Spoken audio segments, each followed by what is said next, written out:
Hey guys, this is the part 13 of understanding social science. So, we are on the last domain of this part, that is understanding governance and politics. As we know that democracy का मतलब क्या होता है, that the ruler is elected by the people. मतलब India में हम सबको ये राइट है कि हमें अपना लीडर चूज करने का राइट है। अगर हम किसी लीडर से सेटिस्फाइड नहीं है तो हम उसकी अपील करके एक टीम वर्क में उनको रिप्लेस करवा सकते हैं। Second thing is constitution. ये वर्ड कॉन्स्टिट्यूशन बहुत ज़्यादा हम सबको परेशान करता है। अगर मैं क्लास 9th के बच्चों से ये चीज़ बात करूँ, आप लोग अपनी डायरी में कुछ गाइडलाइंस लिखे होंगे, आपके स्कूल के रूल्स होंगे। उस रूल्स का मतलब ये दिया गया है कि आप स्कूल में इन रूल्स के अलावा कुछ और फॉलो नहीं कर सकते। अगर कोई बच्चा कोई और रूल्स के अगेंस्ट जाएगा तो उसको पेनल्टी देनी पड़ेगी या उसको पनिशमेंट मिलेगी। अब सेम हमारा कॉन्स्टिट्यूशन है।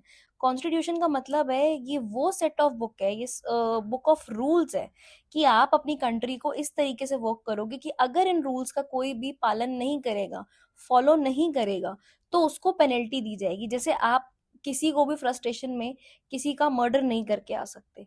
क्यों? क्योंकि वो हमें पेनल्टी देगा, वो हमें डेथ की सजा दे सकता है हमारे जस्टिस के हिसाब से। So everybody is having the rules कि हमें वो अपनी कंट्री के बेटरमेंट के लिए, फुलफिलमेंट के लिए रूल्स को फॉलो करना है। उसके बाद यहाँ पर क्या होते हैं, यहाँ पर इलेक्शंस होते हैं। इलेक्शंस का मतलब है कि हमारे पास team A B C D whatever the team, वो टीम्स होंगी और उनमें से जिस लीडर को हम चाहते हैं वो हमारी कंट्री के लिए वर्क करे, हम उनको चूज कर सकते हैं। It encourages the participation in democratic process. आप ये पिक्चर्स को ध्यान से देखिए, यहाँ पे कॉन्स्टिट्यूशन के लिए एक बुक बनी हुई है। आपने देखा होगा जब इलेक्शन के लिए आपके मम्मा पापा जाते होंगे तो उनकी फर्स्ट फिंगर पर आपको वायलेट कलर का, या मैं कह सकती हूँ डार्क पर्पल कलर का, वो निशान लगा देते हैं। इस साइन से ये मतलब है कि वो दोबारा उसको वोट नहीं कर सकते। One time one vote only. And this is showing you the picture government and this is the right and duties.